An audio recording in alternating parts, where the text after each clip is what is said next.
So hello मेरी to family, कैसे हैं आप लोग। आशा करते हैं हमारे सभी साथी बहुत अच्छे होंगे, अपनी पढ़ाई बहुत अच्छे से आप लोग कर रहे होंगे। आज की जो हमारी क्लास होने वाली है आप लोग के लिए बहुत ही महत्वपूर्ण है, बहुत ही स्पेशल होगी। तो सभी साथी वीडियो को फुल वॉच करेंगे और कोई भी साथी वीडियो स्किप नहीं करेंगे मित्र, ठीक है। ये हमारी जो क्लास है आरपीएफ कांस्टेबल जीके जी है 2025 के नए से स्टार्ट है। आज का कैप्सूल क्लास हमारा 32 है मित्र, ठीक है। और पेपर में छपने वाले सारे प्रश्न आप लोग के लिए बहुत ही महत्वपूर्ण है।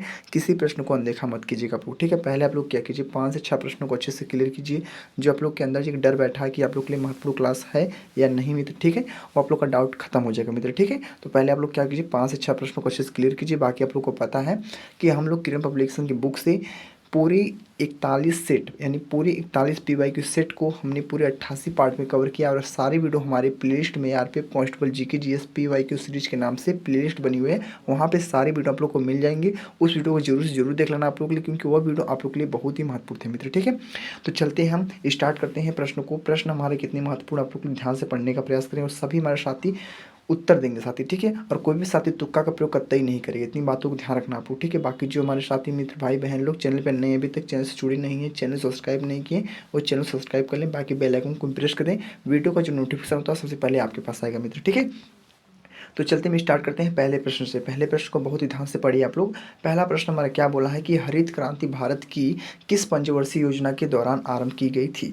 हरित क्रांति भारत की किस पंचवर्षीय योजना के दौरान आरंभ की गई थी मित्र, बताएंगे। हमारा इस प्रश्न का जो हमारा राइट आंसर कौन सा होगा। पहला ऑप्शन हमारा है तीसरी, दूसरा हमारा है दूसरी, और हमारा सी आंसर हमारा 7वीं और डी आंसर हमारा है 5वीं। मित्र बताने का प्रयास कीजिए कि हरित क्रांति भारत की किस पंचवर्षीय योजना के दौरान आरंभ की गई थी। इसका जो हमारा राइट आंसर होगा मित्र बता देना। इस पहला ऑप्शन हमारा हो जाएगा राइट आंसर। क्या होगा पहला आंसर हमारा, यानी आप लोग का तीसरी आप लोग का हो जाएगा राइट आंसर मित्र, ठीक है। यानी हरित क्रांति भारत की किस पंचवर्षीय योजना के दौरान आरंभ की गई थी, तो ऑप्शन नंबर ए को मारेंगे टिक, आप लोग का हो जाएगा राइट आंसर। बाकी चलते हैं इसी प्रकार अगले नेक्स्ट प्रश्न के साथ ही, ठीक है। सारे प्रश्न आप लोग के लिए बहुत ही महत्वपूर्ण, किसी प्रश्न को हल्के में लेने का प्रयास मत कीजिएगा, नहीं तो आपको एग्जाम हल्के में ले लेगा मित्र, ठीक है। इतनी बातों को मेरी गौर से सुनना आप लोग, ठीक है। तो ध्यान से पढ़िए। आज का दूसरा प्रश्न लेके आया मित्र हमारे लिए, बोला है निम्नलिखित में से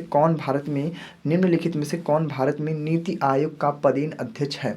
निम्नलिखित में से कौन भारत में नीति आयोग का पदेन अध्यक्ष है मित्र। पहला हमारा प्रधानमंत्री, दूसरा हमारा वित्त मंत्री, तीसरा हमारा उपराष्ट्रपति और डी आंसर हमारा राष्ट्रपति मित्र, ठीक है। यानी निम्नलिखित में से कौन सा हमारा भारत में नीति आयोग का पदेन अध्यक्ष है। इस प्रश्न का आंसर देने का सभी साथी प्रयास करेंगे। इस प्रश्न का हमारा राइट आंसर क्या होगा मित्र, ठीक है। इस प्रश्न का जो हमारा करेक्ट आंसर होगा मित्र ना बता देना। इस प्रश्न का प्रधानमंत्री आप लोग का हो जाएगा राइट आंसर मित्र, ठीक है। प्रधानमंत्री is the very very most answer होगा मित्र, ठीक है। तो अच्छे से आप लोग क्लियर हो चुके हैं। बाकी चलते हैं स्टेप बाय अगले नेक्स्ट प्रश्न को साथी देखते हैं। आज का प्रश्न नंबर होने वाला आप लोग की स्क्रीन पे, आज का प्रश्न है 3rd नंबर, ठीक है। तो 3rd नंबर प्रश्न को ध्यान से पढ़ने का प्रयास कीजिए आप लोग। आज का 3rd नंबर प्रश्न बोला है कि फाउंटेन ऑफ वेल्थ कहाँ स्थित है। फाउंटेन ऑफ वेल्थ यहाँ स्थित है, वो कहाँ पे स्थित मित्र, यही आप लोग को बताना, समझ लिए वही है कि फाउंटेन ऑफ वेल्थ कहाँ स्थित है, ठीक है। तो देख सकते हैं हमारा सिंगापुर है, पहला ऑप्शन हमारा सिंगापुर है, दूसरा हमारा थाईलैंड है, तीसरा हमारा सऊदी अरब है, चौथा हमारा लंदन है मित्र, ठीक है। तो सभी हमारे मित्र भाई बहन लोग बताने का प्रयास कीजिए इस प्रश्न का हमारा आंसर क्या होगा। कि प्रश्न बोला था कि फाउंटेन ऑफ वेल्थ कहाँ स्थित है, ठीक है। तो सभी हमारे साथी बताने का प्रयास करिए। इस प्रश्न का जो हमारा राइट आंसर आपका सिंगापुर हो जाएगा मित्र, ठीक है। सिंगापुर आपका जो होगा हमारा राइट आंसर होगा, Singapore is the right answer मित्र आप लोग का हो जाएगा, ठीक है। सिंगापुर आप लोग का क्या होगा राइट आंसर हो जाएगा मित्र, ठीक है। तो बहुत अच्छे से क्लियर किया आप लोग, ठीक है। बाकी चलते हैं स्टेप बाय अगले नेक्स्ट प्रश्न के साथ, ठीक है। अगले प्रश्न को ध्यान से पढ़ने का प्रयास कीजिए। आज का प्रश्न नंबर है 4th नंबर, ठीक है। क्या आज का 4th नंबर प्रश्न क्या बोला, ध्यान से पढ़िए आप लोग। बोला है सार्वभौम तथा स्वतंत्र राज्यों के एक एक स्वैच्छिक संघ को क्या कहते हैं। यानी आप लोग का जो सार्वभौम तथा स्वतंत्र राज्यों की एक स्वैच्छिक संघ को क्या कहा जाता है, ये आप लोग को बताना पड़ेगा। पहला हमारा है परिसंघ, दूसरा हमारा है संघ, तीसरा हमारा है एकात्मक राज्य और डी आंसर हमारा इनमें से कोई नहीं मित्र, ठीक है। तो सभी हमारे मित्र भाई बहन लोग बताने का प्रयास करिए आप लोग कि सार्वभौम तथा स्वतंत्र राज्यों की एक स्वैच्छिक संघ को क्या कहा जाता है, ठीक है, क्या कहते हैं मित्र, ठीक है। तो हमारा ऑप्शन नंबर आप लोग का हो जाएगा क्या, परिसंघ। क्या होगा हमारा परिसंघ आप लोग का हो जाएगा राइट आंसर। तो अच्छे से आप लोग क्लियर कर लिए परिसंघ क्या आप लोग का होगा राइट आंसर मित्र, ठीक है, परिसंघ, ठीक है। तो बहुत अच्छे से क्लियर हो चुके और सारे प्रश्नों को नोट करते रहिए अपने नोटबुक में मित्र, ठीक है, हमारे साथ, ठीक है। चलते हैं हम इसी प्रकार अगले नेक्स्ट प्रश्न को। अगले प्रश्न को ध्यान से पढ़ने का प्रयास कीजिए आप लोग। आज का प्रश्न नंबर है फिफ्थ नंबर। फिफ्थ नंबर प्रश्न क्या बोला मित्र, ध्यान से पढ़िए आप लोग। आज का हमारा पांचवा प्रश्न बोला है कि लोकसभा का सदस्य बनने के लिए न्यूनतम आयु क्या होनी चाहिए। लोकसभा का सदस्य बनने के लिए न्यूनतम जो आयु है वो कितनी होनी चाहिए मित्र, ठीक है। यानी लोकसभा का सदस्य बनने के लिए न्यूनतम आयु क्या होनी चाहिए, ऑप्शन देने का प्रयास कीजिए। आप लोग के पास ऑप्शन हमारे चार ऑप्शन, 25 वर्ष, 30 वर्ष, 22 वर्ष, 20 वर्ष। तो मित्र लोग बताने का प्रयास करिए आप लोग कि लोकसभा का जो सदस्य है बनने के लिए न्यूनतम आयु क्या होनी चाहिए। इस प्रश्न का आंसर देने का सभी साथी प्रयास करिए। इस प्रश्न का जो हमारा राइट आंसर होगा आप लोग का 25 वर्ष होगा मित्र, ठीक है। क्या होगा, 25 वर्ष आप लोग का होगा राइट आंसर मित्र, ठीक है। 25 वर्ष आप लोग का क्या होगा, हमारा करेक्ट आंसर होगा मित्र, ठीक है, 25 वर्ष, ठीक है। तो अच्छे से क्लियर हो चुके हैं आप लोग अच्छे से। बाकी हम चलते हैं स्टेप बाय अगले नेक्स्ट प्रश्न के साथ देखते हैं साथ, ठीक है। आज का प्रश्न नंबर होने वाला आप लोग की स्क्रीन पे। आज का प्रश्न है 6 नंबर। तो 6 नंबर प्रश्न क्या बोला मित्र, ध्यान से पढ़िए आप लोग। प्रश्न 6 से बोला है कि निम्नलिखित में से कौन सा भारत में राष्ट्रीय आपातकाल घोषित करता है। यानी निम्नलिखित में से कौन सा भारत में राष्ट्रीय आपातकाल घोषित करता है। तो पहला ऑप्शन हमारा है बहुत अच्छा प्रधानमंत्री, पहला ऑप्शन। दूसरा ऑप्शन हमारा राष्ट्रपति है, ठीक है। तीसरा ऑप्शन हमारा केंद्रीय मंत्रिपरिषद है और चौथा ऑप्शन हमारा है भारतीय सर्वोच्च न्यायालय मित्र, ठीक है। यानी निम्नलिखित में से कौन सा भारत में राष्ट्रीय आपातकाल घोषित करता है। तो प्रधानमंत्री, राष्ट्रपति, केंद्रीय मंत्रिपरिषद, भारत सर्वोच्च न्यायालय। इस प्रश्न का आंसर देने का सभी साथी प्रयास करिए आप लोग। इस प्रश्न का हमारा राइट आंसर क्या होने वाला मित्र, ठीक है। बहुत अच्छे से बताने का प्रयास करेंगे। आप लोग का राष्ट्रपति आप लोग का हो जाएगा राइट आंसर। राष्ट्रपति आप लोग को दिख रहा है, आप लोग का क्या होगा, राष्ट्रपति आप लोग का हो जाएगा मित्र राइट आंसर। कितने मेरे भाई बहनों को पता था पहले से राष्ट्रपति आप लोग का राइट आंसर होगा, वो बताएंगे कमेंट बॉक्स में मित्र, ठीक है। तो अच्छे से क्लियर हो चुके हैं आप लोग, राष्ट्रपति आप लोग का हो जाएगा राइट आंसर, ठीक है। तो चलते हैं हम इसी प्रकार अगले नेक्स्ट प्रश्न को देखेंगे मित्र। अगला प्रश्न कौन सा होने वाला आप लोग की स्क्रीन पे। आज का प्रश्न नंबर है 7 नंबर। तो 7 नंबर प्रश्न क्या बोला है, ध्यान से पढ़िए आप लोग कि भारतीय संविधान में कितनी अनुसूचियां हैं। यानी भारतीय जो संविधान है उसमें कितनी अनुसूचियां हैं, ठीक है। यही बताना आप लोग को, अनुसूचियां हमारी कितनी है, ठीक है। यानी पहला हमारा है 10 अनुसूचियां हैं, दूसरा हमारा 12 अनुसूचियां हैं, तीसरा हमारा 14 अनुसूचियां हैं, डी आंसर हमारा है बोला है 8 अनुसूचियां हैं मित्र, ठीक है। यानी भारतीय संविधान में कितनी अनुसूचियां हैं, जो राइट आंसर बता देगा मित्र ना वही बहुत अच्छा करेगा मित्र, ठीक है। तो सभी बार साथी बताने का प्रयास कीजिए आप लोग कि भारतीय संविधान में कितनी अनुसूचियां हैं। कितनी अनुसूचियां आप लोग बताने का प्रयास करिए कि 12 अनुसूचियां हैं मित्र, ठीक है। क्या हमारी है, 12 अनुसूची आप लोग का हो जाएगा राइट आंसर। क्या होगा, 12 अनुसूची आप लोग का होगा राइट आंसर मित्र, ठीक है। तो अच्छे से क्लियर हो चुके हैं, 12 अनुसूची आप लोग का होगा राइट आंसर। चलते हैं हम इसी प्रकार के लिए नेक्स्ट प्रश्न के साथ, ठीक है। हमने देखा 7 प्रश्नों को बहुत अच्छे से देखा। चलते हैं इसी प्रकार अगले 8 प्रश्न की ओर। 8 प्रश्न हमारा क्या बोला मित्र, 8 प्रश्न को ध्यान से पढ़िए आप लोग। क्या बोला है, निम्नलिखित अनुच्छेदों में से कौन सा अनुच्छेद उपाधियों के अंत से संबंधित है। यानी निम्नलिखित में से अनुच्छेदों में से कौन सा अनुच्छेद हमारा जो उपाधियों के अंत से संबंधित है। पहला हमारा अनुच्छेद 51, दूसरा हमारा अनुच्छेद 18, सी आंसर हमारा अनुच्छेद 32 और डी आंसर मित्र हमारा क्या हमारा है अनुच्छेद 50 मित्र, ठीक है। तो सभी बार साथी बताने का प्रयास करिए आप लोग कि निम्नलिखित अनुच्छेदों में से कौन सा अनुच्छेद उपाधियों के अंत से संबंधित है। तो इसका जो हमारा राइट आंसर होगा आप लोग का बता देना साथी, आप लोग का आर्टिकल नंबर आप लोग का होगा राइट आंसर। आर्टिकल आप लोग का 18 आप लोग का राइट आंसर हो जाएगा मित्र, ठीक है। तो बहुत अच्छे समझ गए आप लोग अच्छे से। क्या होगा, हमारा अनुच्छेद नंबर 18 आप लोग का हो जाएगा राइट आंसर मित्र, ठीक है। चलते हैं हम इसी प्रकार के लिए नेक्स्ट प्रश्न को मित्र, ठीक है। अगले प्रश्न को ध्यान से पढ़ने का प्रयास कीजिए आप लोग। आज का प्रश्न नंबर है 9 नंबर। तो 9 नंबर प्रश्न क्या बोला मित्र, बोला हमारा आज का 9 नंबर प्रश्न, ध्यान से पढ़िए आप लोग सारे प्रश्नों को मित्र। बोला है भारत का कौन सा शहर दुनिया का दूसरा सबसे प्रदूषित शहर बना है, ठीक है। यानी भारत का कौन सा हमारा जो ऐसा शहर है जो दुनिया का दूसरा सबसे प्रदूषित शहर बना है मित्र, ठीक है। पहला ऑप्शन हमारा नई दिल्ली, दूसरा हमारा मुंबई, तीसरा हमारा भिवंडी और डी आंसर हमारा है कोलकाता मित्र, ठीक है। यानी भारत का कौन सा शहर दुनिया का दूसरा सबसे प्रदूषित शहर बना है। इस प्रश्न का आंसर देने का सभी साथी प्रयास करिए आप लोग। इस प्रश्न का हमारा एग्जैक्ट राइट आंसर क्या होगा मित्र, ठीक है। इस प्रश्न का जो हमारा राइट आंसर होगा आप लोग का बता देंगे आप लोग, मुंबई आप लोग का हो जाएगा राइट आंसर मित्र, ठीक है। मुंबई आप लोग का क्या होगा राइट आंसर, आप लोग को समझ गए अच्छे से, ठीक है। क्या होगा, मुंबई आप लोग का क्या होगा मित्र राइट आंसर, ठीक है। तो अच्छे से मैं आप लोग समझ गए अच्छे से। बाकी चलते हैं इसी प्रकार के लिए नेक्स्ट प्रश्न साथी, ठीक है। अगले प्रश्न को ध्यान से पढ़ने का प्रयास कीजिए। आज का प्रश्न नंबर बोला हमारा 10वां नंबर प्रश्न क्या बोला है कि निम्नलिखित में से कौन सा युग्म हमारा गलत है। यानी कौन सा हमारे युग्म जो दिए हैं चारों युग्म से कौन सा हमारा युग्म गलत है। सभी साथी बताने का प्रयास करिए आप लोग कौन सा गलत है। पहला हमारा मैगस्थनीज यूनान से जो संबंधित है, दूसरा हमारा फाइयान यानी मलेशिया से है और तीसरा हमारा इब्बन बतूता मोरक्को से है और डी आंसर हेवेन तंस्यांग हवेन त्स्यांग यानी चीन से। मित्र बताने का प्रयास करिए आप लोग। इस प्रश्न का जो हमारा राइट आंसर होगा आप लोग का बता देना, फाइयान मलेशिया आप लोग का हो जाएगा राइट आंसर मित्र। क्या होगा? फाइयान मलेशिया आप लोग का मित्र राइट आंसर होगा आप लोग का, ठीक है। यानी ऑप्शन नंबर बी वाला क्या होगा मित्र आप लोग का राइट आंसर हो जाएगा साथी, ठीक है। तो सभी हमारे साथी अच्छे से क्लियर हो चुके हैं। चलते हैं हम इसी प्रकार अगले नेक्स्ट प्रश्न साथी देखते हैं साथी, ठीक है। तो हमने देख लिया 10 प्रश्नों को बहुत अच्छे से देखा, ठीक है। चलते हैं हम अगले स्टेप बाय अगले नेक्स्ट प्रश्न की ओर। आज का प्रश्न नंबर 11 नंबर है। तो 11 प्रश्न को बहुत ही ध्यान से पढ़ने का प्रयास कीजिए और सभी हमारे मित्र भाई बहन लोग को उत्तर देने का प्रयास करेंगे आप लोग, ठीक है। और कोई भी हमारे साथ इतना तुक्का का प्रयोग नहीं करेगा। इतनी बातों मेरी गौर से सुनना, तुक्का मत मारेगा आप लोग को, क्योंकि मैं स्पेशल आरपीएफ कांस्टेबल के लिए नहीं बोल रहा हूँ, हर एक एग्जाम के लिए बोल रहा हूँ जिसमें नेगेटिव मार्किंग उपलब्ध है उसमें तुक्का मत मारेगा आप लोग, ठीक है। अगर आप लोग को सिलेक्शन चाहिए, वर्दी चाहिए तो मित्र, ठीक है। तो पढ़ते हैं आज के 11 प्रश्न को। 11 प्रश्न हमारा क्या बोला है वर्ष 1821 में बंगाली साप्ताहिक समाचार पत्र संवाद कौमुदी निम्नलिखित में से किसने शुरू किया था। यानी वर्ष 1821 में बंगाली साप्ताहिक समाचार पत्र संवाद कौमुदी निम्नलिखित में से किसने शुरू किया था। तो मित्र लोग बताने का प्रयास करिए। इसका ऑप्शन बोल दे रहे हैं हम। ऑप्शन नंबर हमारा पहला ऑप्शन हमारा क्या हमारा राजा राम मोहन राय जी है, अरविंद घोष है और रामकृष्ण परमहंस है। डी हमारा है देवेंद्रनाथ टैगोर मित्र, ठीक है। तो सभी हमारे साथी बताने का प्रयास करिए आप लोग। इस प्रश्न का हमारा राइट आंसर क्या होगा। इस प्रश्न का जो हमारा राइट आंसर आप लोग का हो जाएगा राजा राम मोहन राय आप लोग का हो जाएगा मित्र राइट आंसर आप लोग का हो जाएगा। क्या राजा राम मोहन राय आप लोग का क्या होगा राइट आंसर होगा। ऑप्शन नंबर मार देंगे पहले को, ऑप्शन नंबर आप लोग का हो जाएगा राइट आंसर ए वाला मित्र, ठीक है। चलते हैं हम स्टेप बाय अगले नेक्स्ट प्रश्न साथी। अगले प्रश्न को ध्यान से पढ़ने का प्रयास कीजिए आप लोग। आज का प्रश्न नंबर है 12 नंबर।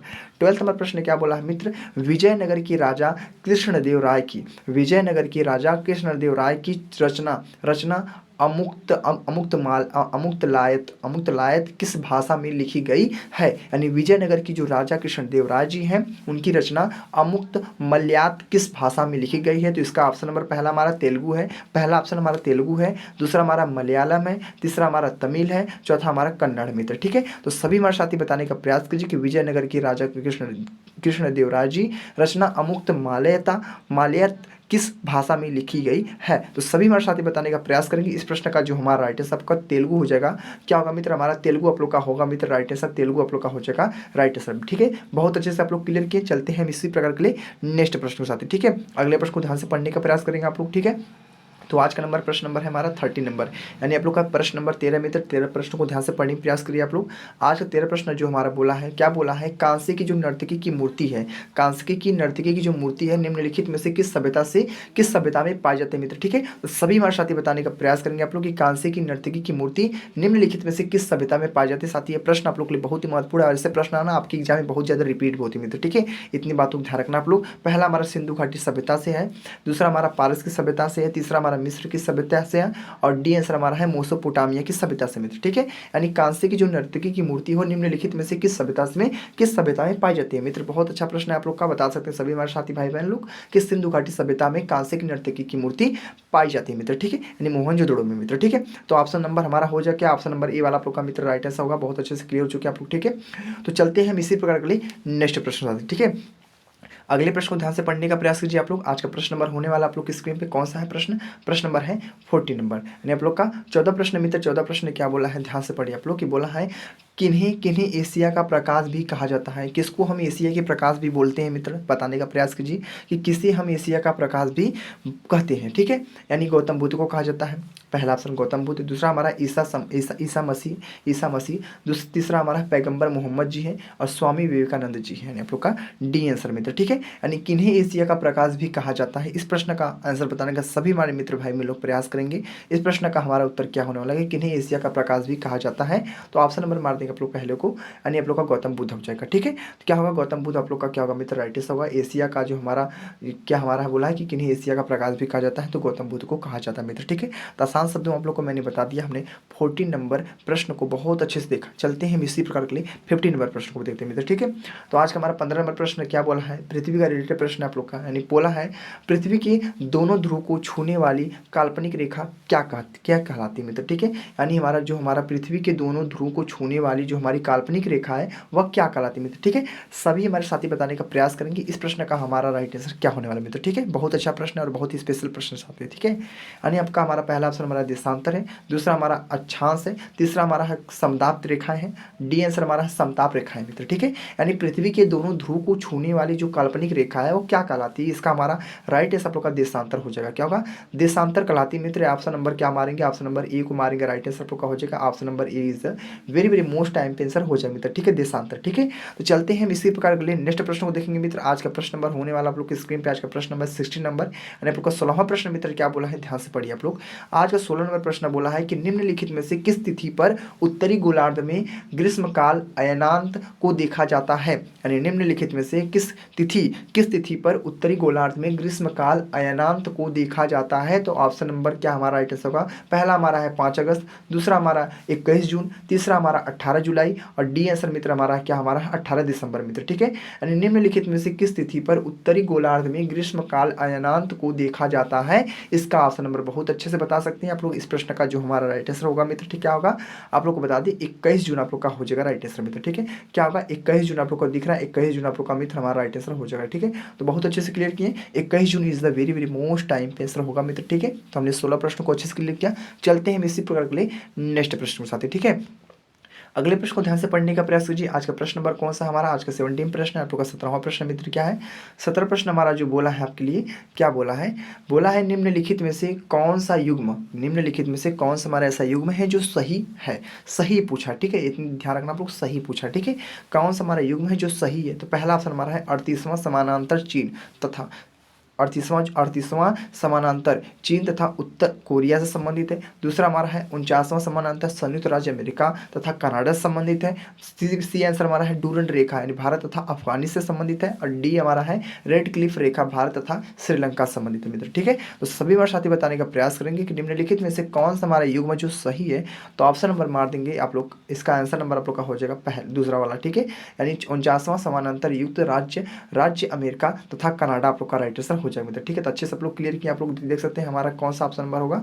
ऑप्शन नंबर हमारा हो जाएगा बी वाला आंसर आप लोग का राइट आंसर हो जाएगा मित्र, ठीक है। तो अच्छे से आप लोग क्लियर किए, ठीक है। चलते हैं हम इसी प्रकार के लिए नेक्स्ट प्रश्न के साथ, ठीक है। अगले प्रश्न को देखते हैं। अगला प्रश्न क्या होने वाला आप लोग की स्क्रीन पे, आज का प्रश्न नंबर है 18 नंबर। तो 18 नंबर प्रश्न क्या बोला मित्र, ध्यान से पढ़िए आप लोग, ठीक है। प्रश्न नंबर 18 बोला है कि तटीय क्षेत्रों के निकट के कारण रात के समय भूमि पर तापमान कम हो जाता है। यानी तटीय क्षेत्रों के निकट के कारण रात के समय भूमि का जो हमारा तापमान होता है वह कम हो जाता है मित्र। सभी हमारे साथी बताने का प्रयास करेंगे इस प्रश्न का हमारा राइट आंसर क्या होने वाला है। सभी हमारे साथी बताने का प्रयास करेंगे कि तटीय क्षेत्रों के निकट के कारण रात के समय भूमि पर जो तापमान होता है वह कम हो जाता है। वह क्यों हो जाता है, समुद्र समीर के कारण होता है, थल समीर के कारण होता है, या थल तथा समुद्र समीर दोनों के कारण होता है, या तटों पर कम आबादी के कारण होता है मित्र, ठीक है। यानी तटीय क्षेत्रों के निकट के कारण रात के समय भूमि पर जो तापमान होता है वह कम हो जाता है। तो सभी हमारे साथी बताने का प्रयास करेंगे इस प्रश्न का हमारा राइट आंसर क्या होगा। इस प्रश्न का राइट आंसर बता दिया आप लोग को क्या होगा हमारा, थल समीर आप लोग को दिख रहा है, थल समीर आप लोग का हो जाएगा राइट आंसर मित्र, ठीक है। थल समीर आप लोग का क्या होगा, राइट आंसर होगा। तो बहुत अच्छे से क्लियर किया आप लोग, ठीक है। Option number B is the very very most time answer हो जाएगा मित्र। चलते हैं हम इसी प्रकार के लिए नेक्स्ट प्रश्न के साथ, ठीक है। अगले प्रश्न को ध्यान से पढ़ने का सभी साथी प्रयास करिए। आज का प्रश्न नंबर होने वाला है 19वां, ठीक है। तो 19वां प्रश्न क्या है, ध्यान से पढ़िए। बोला है कि निम्नलिखित में से कौन सी हवा हमारी जो बर्फ भक्षक के नाम से भी जानी जाती है। यानी निम्नलिखित में से कौन सी हमारी ऐसी हवा है जो बर्फ भक्षक के नाम से भी जानी जाती है। किसके नाम से, भक्षक के नाम से जानी जाती है। किसके नाम से, भक्षक से साथ, ठीक है। इतनी बातों को ध्यान रखना, ये सब मेन पॉइंट होते हैं भक्षक से, ठीक है। तो देख सकते हैं हमारा पहला हमारा जो ऑप्शन हमारा बोला हर मट्टन, दूसरा हमारा चिंकू और सी आंसर हमारा लू है और डी आंसर हमारा मिस्ट्रल है मित्र, ठीक है। सभी साथी बताने का प्रयास करेंगे इस प्रश्न का हमारा राइट आंसर क्या होना है मित्र, ठीक है। बहुत अच्छा प्रश्न है और सभी बार साथी बता भी सकते हैं इजीली। तो इस प्रश्न का जो हमारा राइट आंसर होगा आप लोग का होगा क्या होगा हमारा चिंकू आप लोग को दिख रहा है, चिंकू आप लोग का हो जाएगा राइट आंसर मित्र, ठीक है। चिंकू आप लोग का क्या होगा हमारा राइट आंसर हो जाएगा मित्र, ठीक है। तो बहुत अच्छे समझ गए आप लोग, Chinku is the very very most time पे आंसर होगा। बाकी चलते हैं स्टेप बाय अगले नेक्स्ट प्रश्न को देखेंगे मित्र। आज का प्रश्न नंबर अंतिम वाला हमारा यानी आप लोग का 20वां प्रश्न मित्र, ठीक है। 20 प्रश्न को करने के बाद आप लोग कमेंट बॉक्स में बताना पूरे 20 प्रश्न में से कितने प्रश्न आप लोग के सही हुए और कितने प्रश्न गलत हुए मित्र, ठीक है। सभी हमारे मित्र भाई बहन लोग को बताना अनिवार्य मित्र, ठीक है। तो ध्यान से पढ़िए आप लोग। आज का हमारा है प्रश्न नंबर है 20वां प्रश्न क्या हमारा, हल्दी एक उपांतरित क्या है, हल्दी एक उपांतरित है, हल्दी एक उपांतरित है। तो हल्दी एक उपांतरित क्या हमारा, जड़ होता है, तना होता है, पत्तियां होती है, फल होता है मित्र, ठीक है। यानी हल्दी एक उपांतरित है। इस प्रश्न का जो हमारा मोस्टली राइट आंसर होगा मित्र ना, क्या राइट आंसर आप लोग का हो जाए बता दे सभी साथी हमारे। इस प्रश्न का जो हमारा करेक्ट आंसर आप लोग का होगा, तना आप लोग को दिख रहा है, तना आप लोग का मित्र हमारा राइट आंसर होगा। क्या होगा, तना आप लोग का राइट आंसर आप लोग का तना हो जाएगा मित्र, ठीक है। तो अच्छे समझ गए आप लोग, क्या होगा, तना आप लोग का राइट आंसर होगा मित्र, ठीक है। यानी आप लोग का तना आप लोग को दिख रहा है, तना आप लोग का हो जाएगा राइट आंसर मित्र, ठीक है। तो आप लोग को मैंने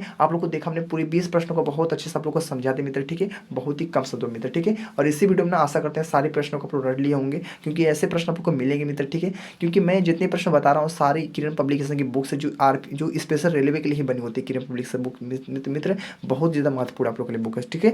वह बुक को जरूर ले लेना आप लोग, ठीक है। बाकी आप लोग को जीके के लिए बता दें मित्र ना, जीके कहाँ से पढ़े आप लोग का अच्छा से अच्छा स्कोर हो, क्योंकि पता है जीके एक ब्रह्मांड है, कहाँ से प्रश्न पूछ दिए कोई कंफर्म नहीं होता। आप लोग को पता है ना, जीके में पूरे 50 प्रश्न पूछे जाते हैं, और मैथ में आप लोग को पता है मैथ में 35 प्रश्न पूछे जाते हैं, और रीजनिंग में आप लोग को पता है 35 प्रश्न पूछे जाते हैं। मान लीजिए मैथ और रीजनिंग को कवर कर लेंगे, लेकिन जीके कवर नहीं कर पाएंगे मित्र, ठीक है। इसके लिए जो बेस्ट बुक बता दें जीके के लिए मित्र ना, आप लोग को पता है खान सर का जो सार संग्रह बुक आती है, जो आप लोग को नीली कलर की सार संग्रह बुक आती है, उस बुक को जरूर ले लीजिए साथ, ठीक है। वो आप लोग के लिए बहुत ही महत्वपूर्ण है। उस बुक से अपना जीके जीएस अच्छे से कवर कर सकते हैं, अच्छा से अच्छा स्कोर कर सकते हैं। मान लीजिए 50 में से 40 से 45 प्रश्न आसानी से आप लोग कर लेंगे, अगर उस बुक को अच्छे से अच्छे अपना कवर कर लेते हैं मित्र टू, ठीक है। तो समझ चुके हैं अच्छे से। बाकी एक कैप्सूल क्लास आप लोग का आज का हमारा 32 क्लास था मित्र, ठीक, कैप्सूल क्लास। बाकी आप लोग को पता है सुबह शाम दोनों टाइम को एक एक कैप्सूल क्लास जरूर देते हैं मित्र, ठीक है। तो बने रहिए हमारे साथ वीडियो में एंड तक, ठीक है। तो देख सकते हैं आज जो हमारे साथी जुड़े नहीं हमसे जुड़ जाइए, बाकी चैनल सब्सक्राइब कर लीजिए, बेल आइकन को प्रेस कर दीजिए, वीडियो को जो नोटिफिकेशन होता है सबसे पहले आपके पास आएगा मित्र, ठीक है। तो वीडियो को पेंट करते हैं। जय हिंद, जय भारत, वंदे मातरम।